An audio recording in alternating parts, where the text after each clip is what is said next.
बिस्मिल्लाहिर्रहमानिर्रहीम। अस्सलाम वालेकुम। क्लास 12 सब्जेक्ट फ़िज़िक्स पास पेपर 2019 वाला इस लेक्चर में हम देखेंगे। एमसीक्यूज आते हैं 17 मार्क्स के और 20 मिनट्स में आपने इनको सॉल्व करना होता है। ग्रुप 1 का ये पेपर है 2019 का, गुजरांवाला बोर्ड का। तो ये इन्फॉर्मेशन कुछ लिखी हुई है, इसको आप पढ़ लीजिएगा। एमसीक्यूज हम स्टार्ट करते हैं। एमसीक्यूज नंबर 1 है, due to polarization electric field in a capacitor increase decrease, बढ़ेगी या कम होगी। फर्स्ट इंक्रीज देन डिक्रीज, पहले बढ़ेगी बाद में फिर कम होगी। रिमेन सेम, या फिर सेम रहेगी। तो ऑप्शन नंबर बी इसका जो है ना वो करेक्ट है, ये डिक्रीज होगी, कम होगी। If time constant in RC circuit is small, अगर आरसी सर्किट में जो टाइम कांस्टेंट है वो कम हो, देन कैपेसिटर इज चार्ज और डिस्चार्ज, तब कैपेसिटर जो है ना वो चार्ज और डिस्चार्ज होगा। नंबर ए पे कहते हैं स्लोली, आहिस्ता आहिस्ता। रैपिडली, जल्दी से। सी में कहते हैं at constant rate, constant rate पे। इंटरमिटेंटली, वक्फे वक्फे से। तो ऑप्शन नंबर बी करेक्ट होगा, रैपिडली क्विकली, जल्दी से वो चार्ज और डिस्चार्ज होगा। अगर आरसी की वैल्यू स्मॉल होगी तो वो रैपिडली क्विकली चार्ज और डिस्चार्ज होगा। अगर ये लार्ज होगी तो फिर यहाँ पे स्लोली आना था। एमसीक्यूज नंबर 3 है, Kirchhoff's second rule is based on. Option number A में कहता है law of conservation of energy. Option B में कहता है law of conservation of mass. Option C में कहता है law of conservation of charge, law of conservation of momentum. तो ऑप्शन ए इसका करेक्ट होगा, law of conservation of energy पे ये बेस करता है। एमसीक्यूज नंबर 4 है, ऐसा unit of magnetic permeability is, इसका ऐसा यूनिट क्या होता है। ऑप्शन ए वाला इसका जो है ना वो करेक्ट ऑप्शन होगा, वेबर पर एम्पेयर पर मीटर इसका ऐसा यूनिट होता है। एमसीक्यूज नंबर 5 है, when ohm meter gives full scale deflection it indicates.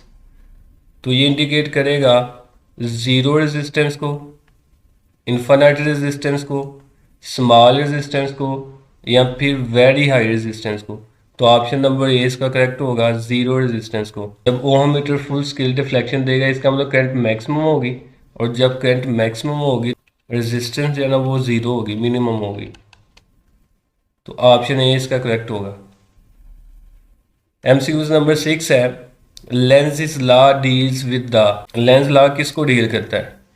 तो लेंज़ लॉ जो ना, ऑप्शन ए है magnitude of induce current, induce current की क्वांटिटी मकदार के मतलब, डायरेक्शन ऑफ इंड्यूस ईएमएफ की डायरेक्शन को, डायरेक्शन ऑफ इंड्यूस करंट, यही हमारा करेक्ट ऑप्शन है, या फिर magnitude of induce EMF.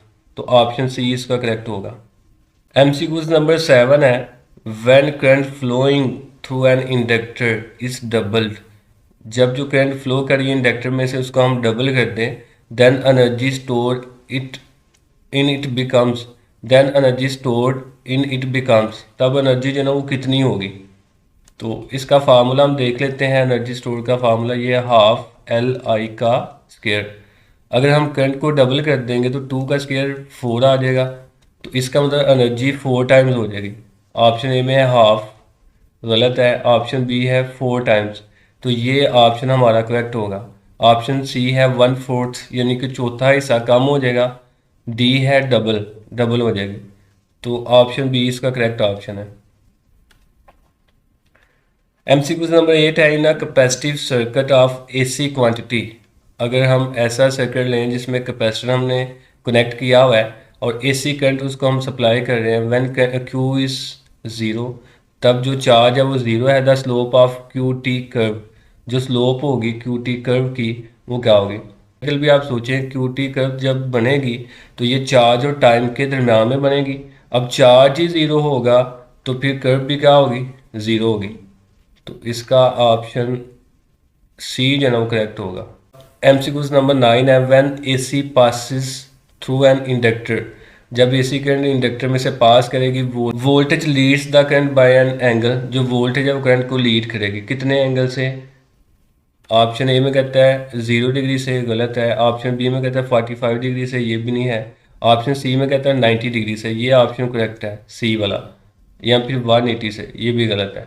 Formula आपने याद रखना है सिविल वाला, CIVIL। तो VIL तब हम यूज़ करेंगे जब हम इंडक्टर लेंगे, तो इंडक्टर में वोल्टेज लीड करेगी और करंट जो है ना वो लैग करेगी 90 के एंगल से। अगर आप कैपेसिटर लेते हैं तो इसमें करंट लीड करेगा, वोल्टेज लैग करेगी 90 के एंगल से। MCQs नंबर 10 है, in extrinsic semiconductors doping is of the order of. Doping का ऑर्डर जो है ना वो कितना होता है वो आपने बताना है।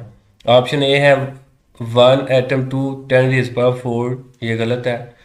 1 एटम टू 10⁻⁵, ये भी गलत है। 1 एटम टू 10⁻16, ये भी गलत है। ऑप्शन डी है 1 एटम टू 10⁻6, ये ऑप्शन करेक्ट है। तो ऑप्शन डी इसका करेक्ट ऑप्शन है। MCQs नंबर 11 में कहता है जी the Boolean equation for exclusive NOR gate is given by. Option A, B, C वाला ऑप्शन है इसका जो ना वो करेक्ट होगा। अब जो बी वाला है ना, इसमें बी और फिर बी के ऊपर कॉन्जुगेट है ये वाला, लेकिन एक दफ़ा ए के ऊपर कॉन्जुगेट आएगा और एक दफ़ा बी के ऊपर कॉन्जुगेट आएगा। तो ऑप्शन सी में देखें, ए डॉट बी का conjugate plus A conjugate dot B और होल का कॉन्जुगेट, तो ऑप्शन सी इसका जो है ना वो करेक्ट है। MCQs नंबर 12 है, the potential barrier for silicon at room temperature is. जो सिलिकॉन का पोटेंशियल बैरियर है वो कितना होता है? 0.7 वोल्ट, ये ऑप्शन करेक्ट है। 0.5 वोल्ट, या फिर 0.3 वोल्ट, या फिर 0.9 वोल्ट। तो ऑप्शन ए इसका जो है ना वो करेक्ट है। अच्छा, यहाँ पे ना दो चीज़ों का पोटेंशियल वो अक्सर पूछता है, एक सिलिकॉन का और दूसरा जर्मेनियम का। सिलिकॉन का 0.7 और जर्मेनियम का 0.3 होता है। सिलिकॉन एस से लिखा जाता है और 7 भी एस से लिखा जाता है, तो आप यहाँ से याद कर लें सिलिकॉन का हमेशा 0.7 होगा और बाकी जो बच गया वो जर्मेनियम का होगा। MCQs नंबर 13 है, the unit of work function is. Work जो है ना वो जिस तरह का मर्जी हो, इसका यूनिट जूल होगा। हमेशा इसमें आपको एनर्जी चाहिए होती है काम करने के लिए, तो वर्क फंक्शन यहाँ पे वो वर्क है जो इलेक्ट्रॉन को निकालने के लिए किया जाता है, यानी कि वो मिनिमम एनर्जी जो इलेक्ट्रॉन को निकालने के लिए हम लगाते हैं उसको हम वर्क फंक्शन कहते हैं। तो इसका जो यूनिट है फिर वो जूल होगा। ऑप्शन बी इसका करेक्ट ऑप्शन है। MCQs नंबर 14 है, in electron in hydrogen atom is excited from ground state to n=4, यानी कि ग्राउंड स्टेट से 4 वाले ऑर्बिट्स में हम उसको लेके जाते हैं। How many spectral lines are possible in this case. कितनी स्पेक्ट्रल लाइंस इस केस में पॉसिबल हो सकते हैं ये आपने बताना है। तो स्पेक्ट्रल लाइंस का फार्मूला याद रखना आपने, n × n−1/2, ये फार्मूला होता है। अब n जो है ना ये नंबर ऑफ ऑर्बिट्स हैं, तो नंबर ऑफ ऑर्बिट्स किस ऑर्बिट में आपने जाना है, n=4 में। n की जगह 4 आएगा, यहाँ पे 4−1/2 आ गया। 4−1 3 को 4 के साथ मल्टीप्लाई करेंगे तो 12/2 ये 6 आ गया। तो 6 वाला ऑप्शन आपका करेक्ट होगा। ऑप्शन डी जो है ना वो करेक्ट है इसमें। MCQs नंबर 15 है, metastable state is dash than normal excited state. Option A में कहता है 10⁻⁵ times larger, 10⁻⁸ times smaller, 10⁻³ times smaller, 10⁻⁵ times larger. तो ये लार्जर ही होगा, ऑप्शन डी इसका करेक्ट है। अब ये 5 कैसे आएगा, 10⁻⁻³ जो है ना ये लाइफ टाइम होता है मेटल स्टेबल स्टेट का, और 10⁻⁸ जो है ये नॉर्मल एक्साइटेड स्टेट का होता है। तो अगर हमने इनमें डिफरेंस निकालना है तो मैक्सिमम से मिनिमम को या ज़्यादा में से कम को माइनस करते हैं। तो ज़्यादा वाली हमारे पास 10⁻³ है, -3 में से अगर हम -8 को माइनस करेंगे तो माइनस माइनस प्लस, तो ये आ जाएगा -3 + 8 प्लस का 5, तो 10⁻⁵ टाइम्स ये लार्जर होगा। इसका टाइम है वो ज़्यादा होता है नॉर्मल एक्साइटेड स्टेट से। MCQs नंबर 16 है जी, a pair of quark and anti quark make a. Option A में कहते हैं मेजॉन, यही हमारा करेक्ट ऑप्शन है। हेड्रॉन लेप्टॉन या फिर बड़ियान। तो ऑप्शन ए जो ना करेक्ट ऑप्शन होगा इसका। MCQs नंबर 17 है, the force which is responsible for the breaking up of the radioactive elements is. वो फोर्स जो रेडियो एक्टिव एलिमेंट्स को ब्रेक करती है, तोड़ती है, डिके करवाती है, वो कौन सी फोर्स है?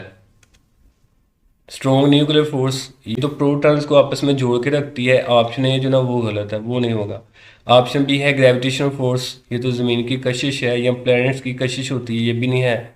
ऑप्शन सी है इलेक्ट्रोमैग्नेटिक फोर्स, ये भी नहीं है। ऑप्शन डी है weak nuclear force, weak nuclear force. तो ऑप्शन डी जो है ना वो इसका करेक्ट ऑप्शन है। वीक न्यूक्लियर फोर्स की वजह से रेडियो एक्टिव एलिमेंट डिके करते हैं।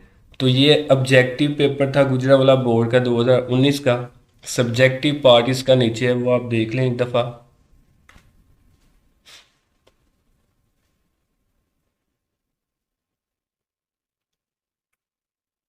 ये सब्जेक्टिव पार्ट है इसका, इसमें शॉर्ट क्वेश्चन है। क्वेश्चन नंबर 2 में इरशाद जो है ना वो आपने अटैम्प्ट करने आउट ऑफ 12। उसके बाद क्वेश्चन नंबर 3 में भी आपने 8 अटैम्प्ट करने आउट ऑफ 12। और क्वेश्चन नंबर 4 में 6 अटैम्प्ट करने हैं आउट ऑफ 9। तो ये शॉर्ट क्वेश्चन का पोर्शन है। इसके बाद नीचे लॉन्ग क्वेश्चन का पोर्शन है, वो भी देख लेते हैं हम।